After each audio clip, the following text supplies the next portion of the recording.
Hi guys, कैसे हैं आप सब। उम्मीद करता हूँ आप सब बहुत अच्छे से होंगे।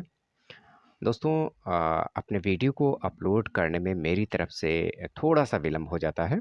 इसके लिए मैं माफ़ी चाहता हूँ आप सभी से और कोशिश करूँगा कि आप सभी के लिए मैं रेगुलर वीडियो अपलोड करता रहूँ।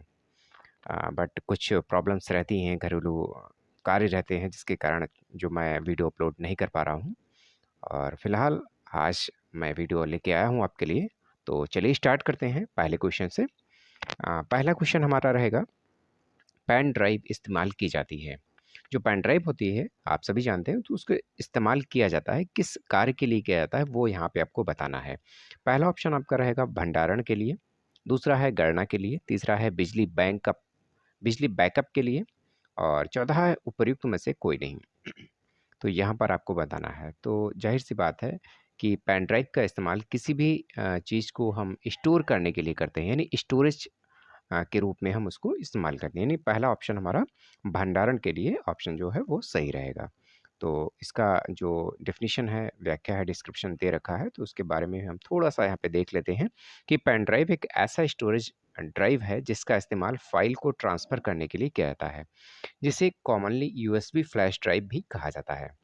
ये एक पोर्टेबल डिवाइस है, जिसका मतलब है कि इसे आसानी से ट्रांसफ़र किया जा सकता है और एक लोकेशन से दूसरे लोकेशन तक हम इसको बहुत ही आसानी से पहुंचा सकते हैं। जैसे कि हमारे एक 2 कंप्यूटर सिस्टम लगे हुए हैं, तो एक कंप्यूटर सिस्टम में जो भी डाटा हमारा स्टोर किया गया है, उस डाटा को हम दूसरे कंप्यूटर में ले जाना चाह रहे हैं, तो आसानी से हम उसको उसमें से पेन ड्राइव के ज़रिए से कॉपी पेस्ट करके और दूसरे में हम ट्रांसफ़र कर सकते हैं। या कहीं भी हम जा रहे हैं, बाहर जाना है और पूरा डाटा हमारे पास होना चाहिए, तो पेन ड्राइव में उस डाटा को स्टोर कर लेते हैं और कहीं भी हम उसको ले जा सकते हैं। ठीक है?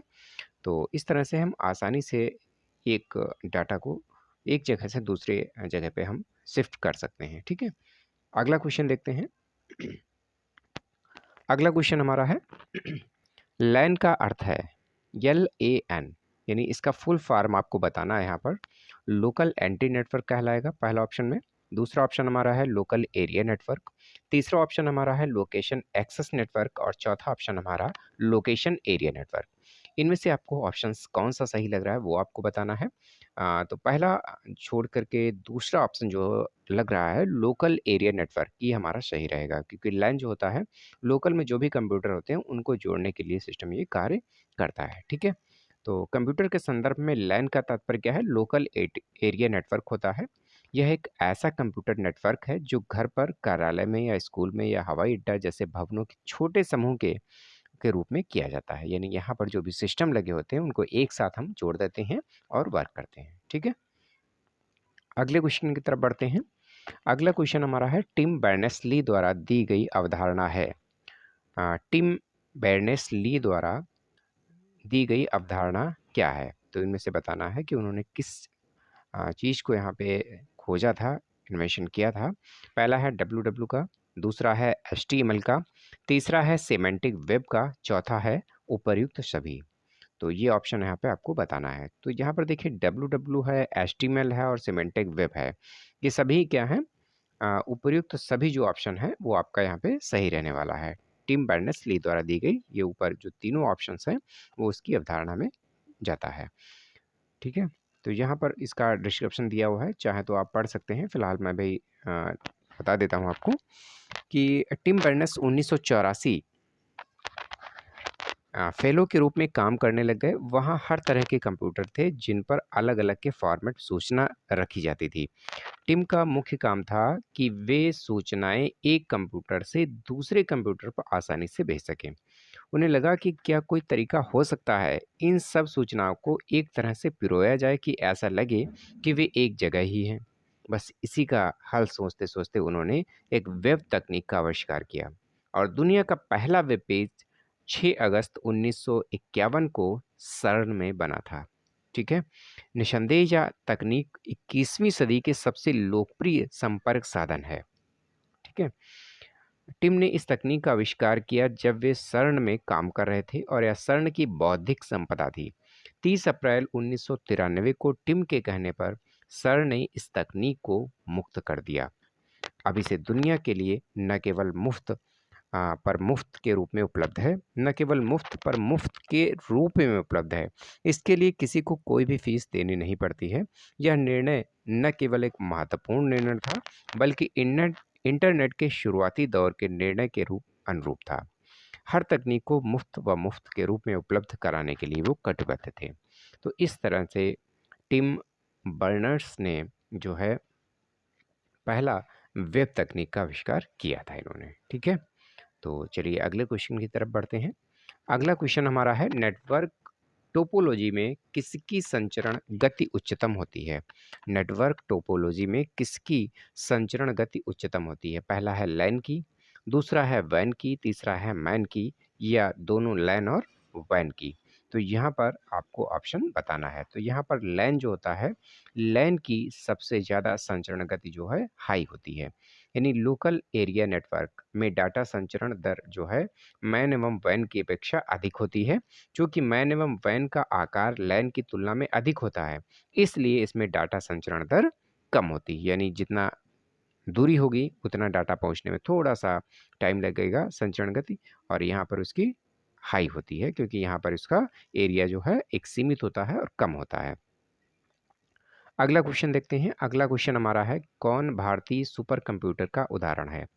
परम 8000, मीरा, या तियानेट 2, या टाइटन?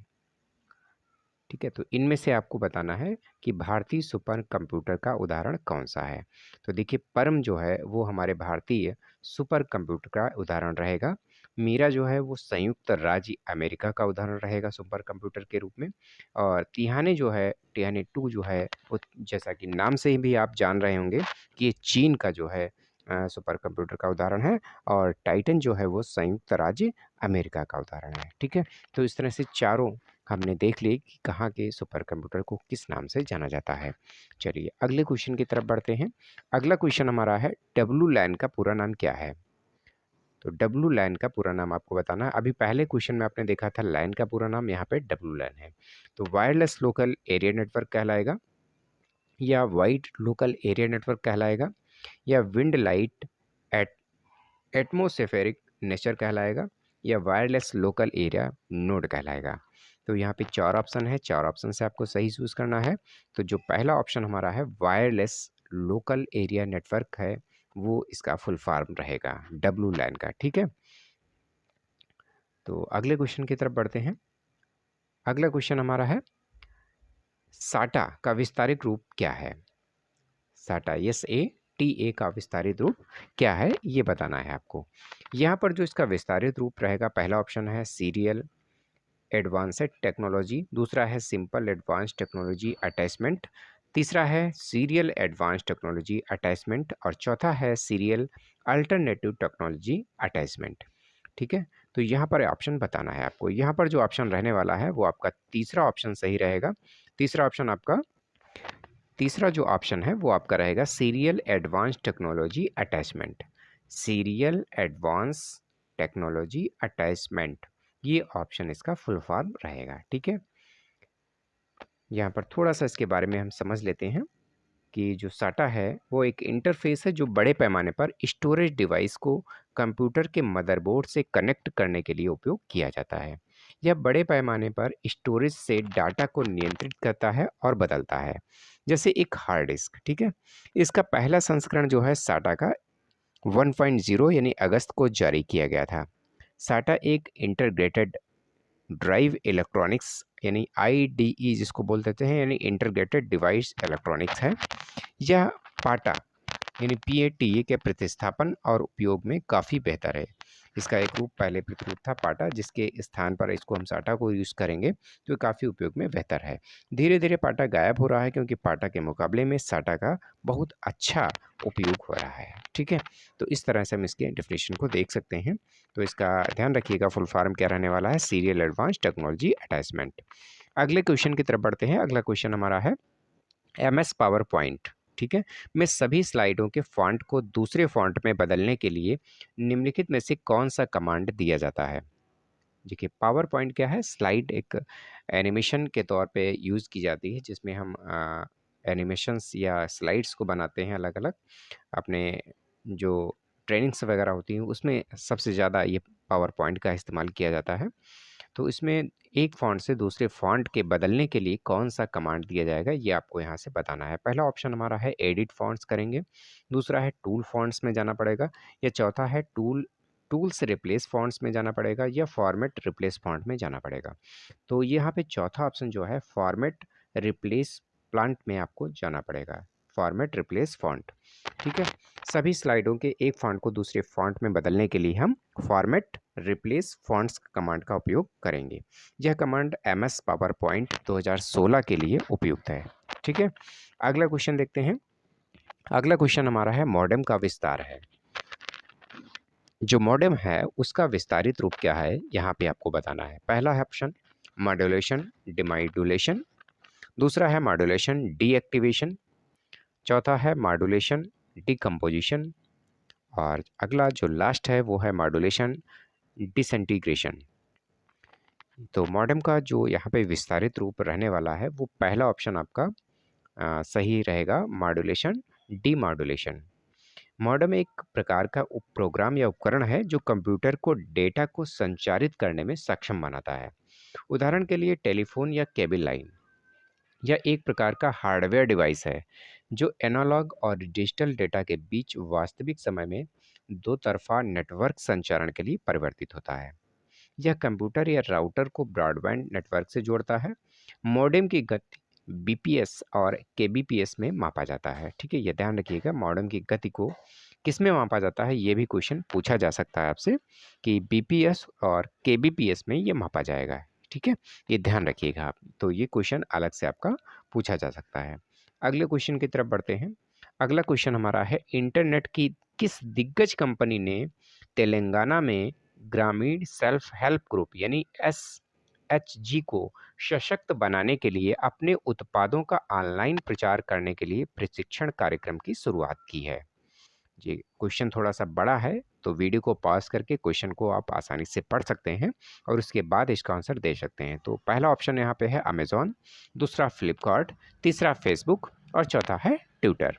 तो यहाँ पे आपको जो आंसर रहेगा, क्योंकि इंटरनेट की दिग्गज कंपनी ने तेलंगाना में ग्रामीण सेल्फ SHG को सशक्त बनाने के लिए जो उत्पादों का ऑनलाइन प्रचार के लिए प्रशिक्षण कार्यक्रम की शुरुआत की है, वो फेसबुक ने शुरुआत इसकी की है, जो कि सितंबर 2015 में सोशल नेटवर्किंग कंपनी फेसबुक ने तेलंगाना में इसकी जो है शुरुआत की थी। ठीक है, अगले क्वेश्चन की तरफ पढ़ते हैं। अगला क्वेश्चन हमारा है MICR का विस्तारित रूप क्या है। यानी माइकर जो होता है, बैंकों में आपने देखा होगा कि एक IFSC कोड लिखा होता है चेकबुक पर, आप ध्यान दीजिएगा, चेकबुक पे लिखा मिलेगा आपको माइकर कोड और माइकर कोड, सॉरी IFSC कोड और माइकर कोड दो होते हैं।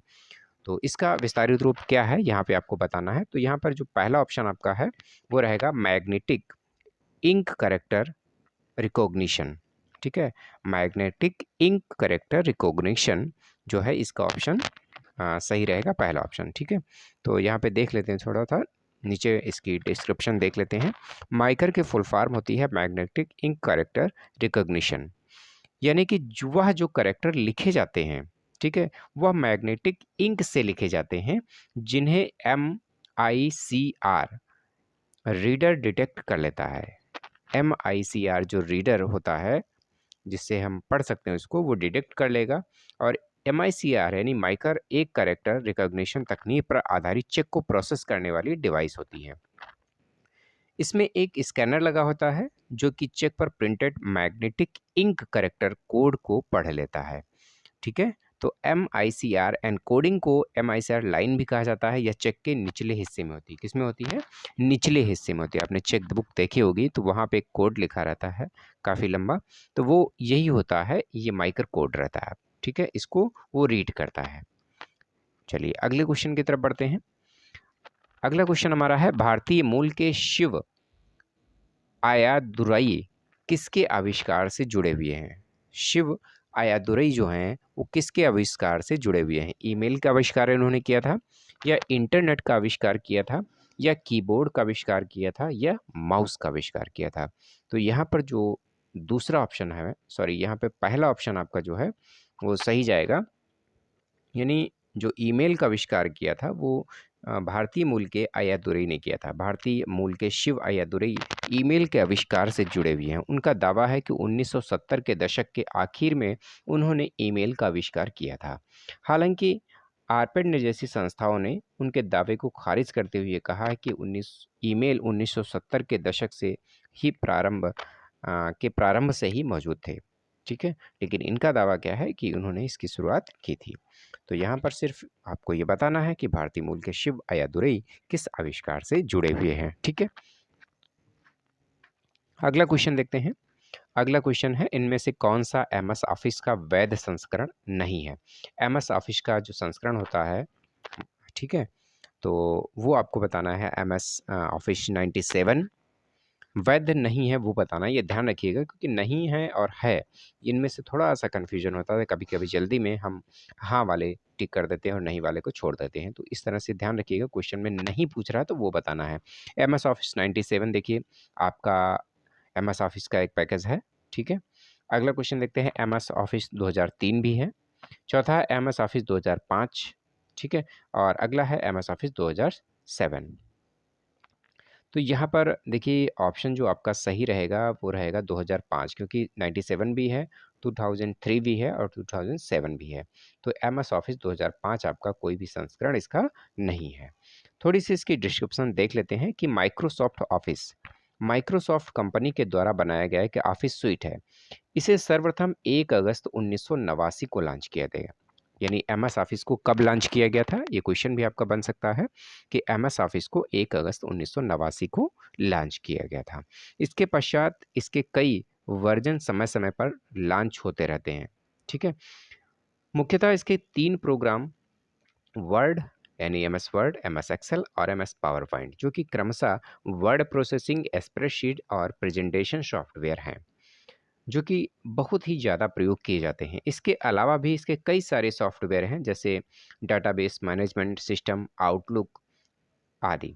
ठीक है, परंतु वे कुछ विशेष यूजरों के द्वारा ज़्यादा उपयोग किए जाते हैं और सामान्यतः ऑफिसों में वर्ड, एक्सेल और पावर पॉइंट की अधिक आवश्यकता होती है।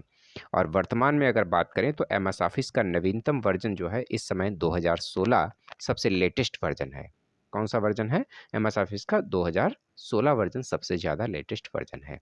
तो इस तरह से इसमें से 2-3 क्वेश्चन आपके बन सकते हैं, इनको आप अलग से नोट कर सकते हैं, जो कि आगामी एग्जाम में आपके पूछे जा सकते हैं। अगले क्वेश्चन की तरफ बढ़ते हैं। अगला क्वेश्चन हमारा है आईपी के बिंदुदार दशमलव के प्रारूप में हर से को क्या कहा जाता है? तो यहाँ पे आईपी के बिंदुवार दशमलव प्रारूप को क्या कहेंगे? सबनेट कहेंगे, ओटेक्ट कहेंगे, सबसेट कहेंगे या आईपी सेट कहेंगे? तो ये 54 नंबर क्वेश्चन का आपको आंसर बताना है। ये ऑक्टेट कहलाता है। क्या कहलाता है? ऑक्टेट। आईपी यानी पते, आईपी एड्रेस जो हम लोग कोई भी सर्च करते हैं ब्राउज़र में, तो वो आईपी एड्रेस पे ट्रैक किया जाता है। कहीं भी कुछ भी आप सर्च कर रहे हैं तो वो आईपी एड्रेस से जाना जा सकता है कि कहाँ पे ये सर्च किया गया, कहाँ पे किसी चीज़ ने इस चीज़ को देखा है। ठीक है, तो आईपी एड्रेस से आपकी सारी लोकेशन को ट्रेस किया जा सकता है। विशेष परिस्थितियों में ये चीज़ें प्रयोग में लाई जाती हैं। तो आईपी जो होता है एक के बिंदुवार दशमलव प्रारूप में हर सेट को ऑक्टेट या अष्टक कहा जाता है। ऐसा इसलिए कहा जाता है क्योंकि बिंदुवार दशमलव प्रारूप में प्रत्येक सेट एक 8 बिट्स की बाइनरी संख्या होती है। कितने सेट की? एक 8 बिट्स की। कितने बिट्स की? 8 बिट्स की बाइनरी संख्या होती है। ठीक है, ये ध्यान रखिएगा आप। अगला क्वेश्चन देखते हैं, HTML का विस्तारित रूप क्या है? जी हाँ, HTML जो होता है उसका विस्तारित रूप आपको बताना है। Hyper text markup language, hyper text management language, तीसरा है हाइपर टेक्सचुअल मैनेजमेंट लैंग्वेज और चौथा है हाइपर ट्रांजैक्शन मार्कअप लैंग्वेज। तो जाहिर सी बात है यहाँ पे आप सभी लोगों ने सही आंसर इसका सोच लिया होगा। पहला ऑप्शन क्या है? Hyper text markup language. ठीक है, तो इसको आप सभी लोग पिछले भी हमारे क्वेश्चन में रिपीट हुआ है ये, तो इसको आप आज पढ़ सकते हैं पॉज करके वीडियो को। यहाँ पे डिस्क्रिप्शन भी लिखी हुई है।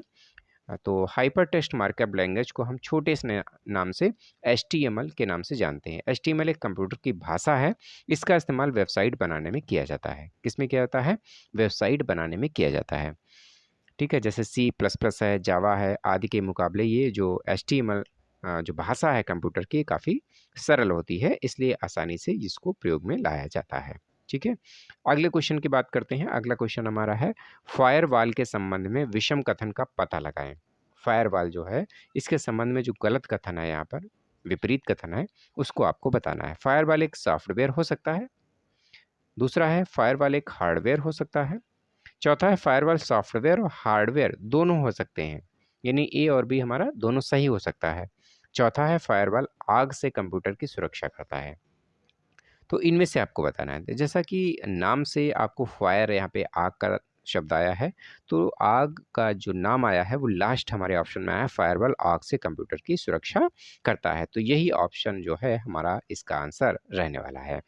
फायरवॉल किसी निजी नेटवर्क या किसी एकल कंप्यूटर में सेंध लगाने की कोशिशों को रोकता है। यह एक सॉफ्टवेयर या हार्डवेयर हो सकता है, या दोनों का ही संयोजन हो सकता है। फायरवॉल मुख्यतः एक नेटवर्क सुरक्षा प्रणाली है जो इनकमिंग एवं आउटगोइंग ट्रैफिक की निगरानी पर नियंत्रण करता है, और ये आग से कंप्यूटर की सुरक्षा नहीं करती है। ठीक है, तो यहाँ पर देखिए मैंने क्या बताया आपको पहले ही कि नहीं और हाँ, गलत और सही, ये ऑप्शंस आपको ध्यान से पढ़ना है। तो यहाँ पे 56 नंबर में आपने देखा होगा फायरवॉल के संबंध में विषम कथन का पता लगाएं, यानी विपरीत कथन बताना है जो गलत है। तो यहाँ पर क्या है, फायरवॉल आग से कंप्यूटर की सुरक्षा करता है, ये ऑप्शन नहीं है। ठीक है, तो इसलिए हमने इसको सही किया है। बाकी फायरवॉल एक सॉफ्टवेयर है, हो सकता है फायरवॉल एक हार्डवेयर भी हो सकता है। अगले क्वेश्चन की तरफ बढ़ते हैं। अगला क्वेश्चन हमारा है एक कोडिंग संरचना जिसमें अक्षर एक समांतर सलाखों की श्रृंखला से प्रतिनिधित्व होता है, उसको क्या कहते हैं? बार कोड, मेनू बार, संख्यात्मक बार, या इनमें से कोई नहीं। तो जाहिर सी बात है कोडिंग संरचना आपने देखी होगी, जो भी आप कभी कभी मार्केट से प्रोडक्ट लाते हैं, ठीक है, पैकिंग में, तो उसके ऊपर एक बारकोड लिखा रहता है। ब्रांडेड चीज़ होंगी उसके ऊपर बारकोड रहता है। बारकोड क्या है, एक पट्टियाँ समानांतर सलाखें होती हैं, एक लाइनें होती हैं, है ना, जिसको हम सलाखें कह सकते हैं। तो इसके बारे में यहाँ पर हम जो बता रहे हैं, क्योंकि बारकोड क्या होता है, एक रीडिंग एक कोड होता है जिसको कि स्कैन किया जाता है, स्कैनर उसको पढ़ लेता है और सारी डिटेल उसके बारे में स्क्रीन पर वो आपको दे देता है। ठीक, एक कोडिंग संरचना जिसमें एक अक्षर एक समांतर सलाखों की श्रृंखला से प्रतिनिधित्व होता है, उसको हम बोलते हैं बारकोड। ठीक है, तो बारकोड बनाने का श्रेय किसको जाता है? बारकोड को बनाने का श्रेय जो है नॉर्मन जोसेफ वुडलैंड को जाएगा। किसको जाएगा? नॉर्मन जोसेफ वुडलैंड को जाता है। बारकोड रीडर एक विशेष प्रकार की इनपुट डिवाइस होती है। कौन सी डिवाइस होती है? Input device. देखिए यहाँ पे 3-4 क्वेश्चन आपके बन रहे हैं। पहला क्वेश्चन क्या बनेगा, जो हमने आपको पूछा है कि 57 नंबर में। दूसरा क्वेश्चन, बारकोड बनाने का श्रेय किसको जा रहा है? तो नॉर्मन जोसेफ वुडलैंड को जाएगा। अगला क्वेश्चन बन रहा है कि बारकोड रीडर एक विशेष प्रकार की इनपुट डिवाइस है या आउटपुट डिवाइस है, ये बताना है आपको। तो बारकोड रीडर जो है वो एक इनपुट डिवाइस होता है। कैसा होता है? Input device. या बारकोड को स्कैन करने से उससे प्राप्त डेटा इनपुट आपके सीधे कंप्यूटर में ले जाता है और स्क्रीन पर आपको वो दिखाई देता है। ठीक है, अगला क्वेश्चन देखते हैं। अगला क्वेश्चन हमारा है माइक्रोसॉफ्ट कॉरपोरेशन की स्थापना कब की गई थी? जो माइक्रोसॉफ्ट कॉरपोरेशन है उसकी स्थापना कब की गई थी, ये आपको बताना है। 1989 में, और 1979 में, 1981 में, 1975 में, या 1965 ईस्वी में। तो ये आपको बताना है। तो तीसरा ऑप्शन जो है 1975 में माइक्रोसॉफ्ट कॉरपोरेशन की स्थापना की गई थी। इनके संस्थापक कौन थे? इनके संस्थापक बिल गेट्स एवं पॉल एलन थे। ठीक है, ये ध्यान रखिएगा। माइक्रोसॉफ्ट के जो संस्थापक थे बिल गेट्स एवं पॉल एलन थे। ठीक है, अगला क्वेश्चन देखते हैं। अगला क्वेश्चन है एमएस वर्ड 2007 की फाइलों के लिए न- नाम का एक्सटेंशन होता है, किस नाम का एक्सटेंशन लगाएंगे? एमएस वर्ड की फाइलें हैं, अगर 2007वां जो संस्करण है उसका वर्जन है हम यूज़ कर रहे हैं, तो आपको यहाँ पर डॉट जी लगाएंगे, या डॉट टी लगाएंगे, या डॉट डॉक्स लगाएंगे, या डॉट एक्स लगाएंगे। देखिए EXE जो लगता है वो एक्सेल के लिए लगता है। ठीक है, और GIF जो लगेगा वो आपका लगभग फ़ोटो वगैरह के लिए या JPG या GIF में बनती हैं। और जो दूसरा ऑप्शन है डॉट TXT, ठीक है, ये भी आप टेक्स्ट के लिए लगेगा। और डॉक्स जो है वो ये 2007 में लगता था, उसके संस्करण के लिए। जिस प्रकार आप अपने नाम के पीछे अपना सरनेम लगाते हैं जिससे पता चलता है कि आप किस जाति धर्म के हैं, उसी प्रकार कंप्यूटर की फाइल भी पहचान के लिए उसमें पीछे कुछ शब्द या एक्सटेंशन जोड़ देते हैं, जिससे आप आसानी से पता चल जाता है कि यह फ़ाइल किस प्रकार की फ़ाइल है, या किस प्रकार के फ़ाइल में बनी हुई है। लेकिन कुछ ऐसे सॉफ्टवेयर भी होते हैं जिसका फ़ाइल एक्सटेंशन अलग होता है और इसके द्वारा बनाई गई फ़ाइल केवल इन्हीं सॉफ्टवेयर में खोली जा सकती है। जैसे फ़ोटोशॉप की फ़ाइल का फ़ाइल एक्सटेंशन डॉट पीएसटी होता है। तो अगर आपके कंप्यूटर में फ़ोटोशॉप नहीं है, तो आप पीएचडी फ़ाइल को खोल नहीं सकते हैं। तो फ़ाइलों का वर्ज़न जो रहता है वो अलग-अलग रहता है। कुछ फ़ाइलों का स्पेशली रहता है जो उसी सॉफ्टवेयर में ही खुलेगा। अगला क्वेश्चन देखते हैं। अगला क्वेश्चन हमारा है विषम चुनिए, यानी कि यहाँ पे जो अलग है वो आपको चुनना है। पहला स्पाईवेयर, दूसरा रूटकिट्स, तीसरा रैनसमवेयर और चौथा है एंटीवायरस। तो देखिए यहाँ पर एंटीवायरस है जो वो आपका विकल्प से विषम है, क्योंकि दुर्भावनापूर्ण प्रयोजनों में वाले प्रोग्राम की काट होता है, जैसे कि स्पाईवेयर, रूटकिट्स एवं रैनसम मॉलवेयर की श्रेणी में आते हैं। और एंटीवायरस क्या होता है? एंटीवायरस इन सभी को कट करता है, यानी इनको आपके सिस्टम में आने से रोकता है। ठीक है? तो ये बिल्कुल अलग है। ये थे आज के क्वेश्चन। मिलते हैं अगले वीडियो में, तब तक के लिए नमस्कार।